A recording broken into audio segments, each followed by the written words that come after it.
You are listening to episode 167 of the Autism Mom Coach. When should I push my child with autism?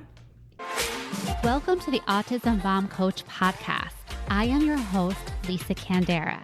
I am a lawyer, a life coach, and most importantly, I am the full-time single mother of a teenager with autism.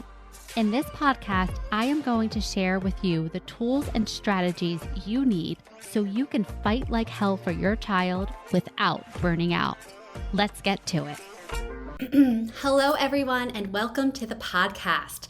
This week's episode is a continuation of last week's episode. Am I asking too much or too little for my child with autism? This can come up in so many different ways, so I'm just going to name a few. Maybe you're wondering whether it's time to stop helping your child get ready in the morning. Maybe you're wanting to pull back a little bit on advocating for them with the teacher and you want them to do it on their own. Or maybe you're just wanting to encourage them to order food for themselves when you're out at a restaurant. When you start to ask yourself the question, should I push my child a little bit further or out of their comfort zone, and you're not sure if you should or you shouldn't, here's what I see going on.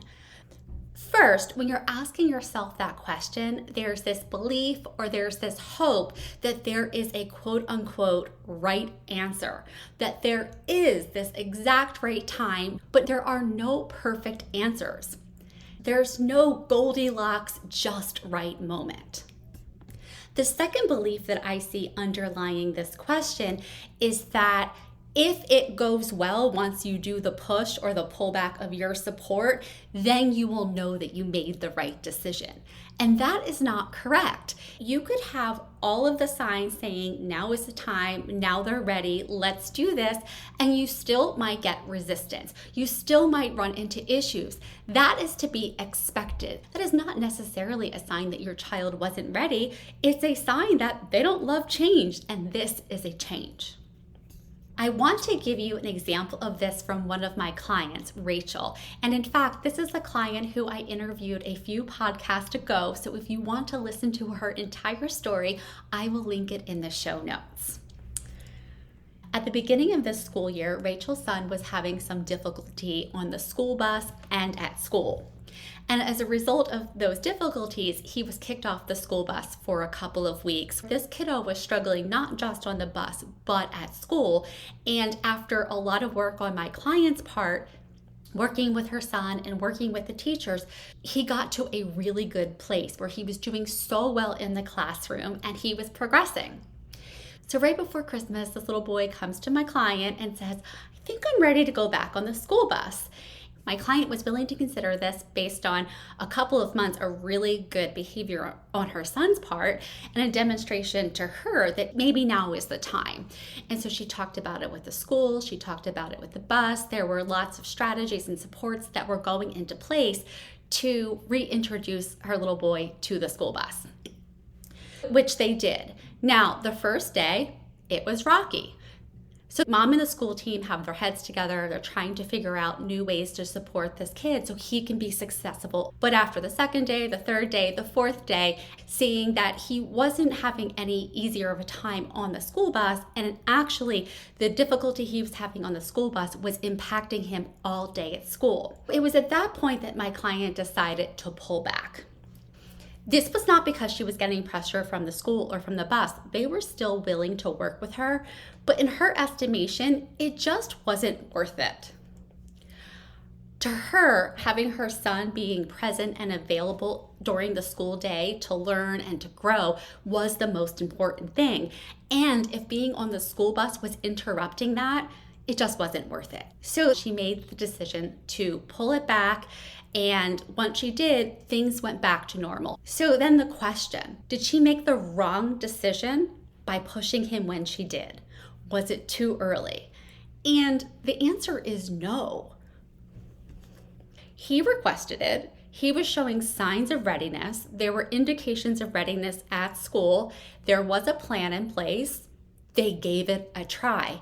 Now, of course, it would be really easy for my client to see the outcome of her son not being able to stay on the school bus and having difficulty as meaning that she made the wrong decision, she pushed him too fast.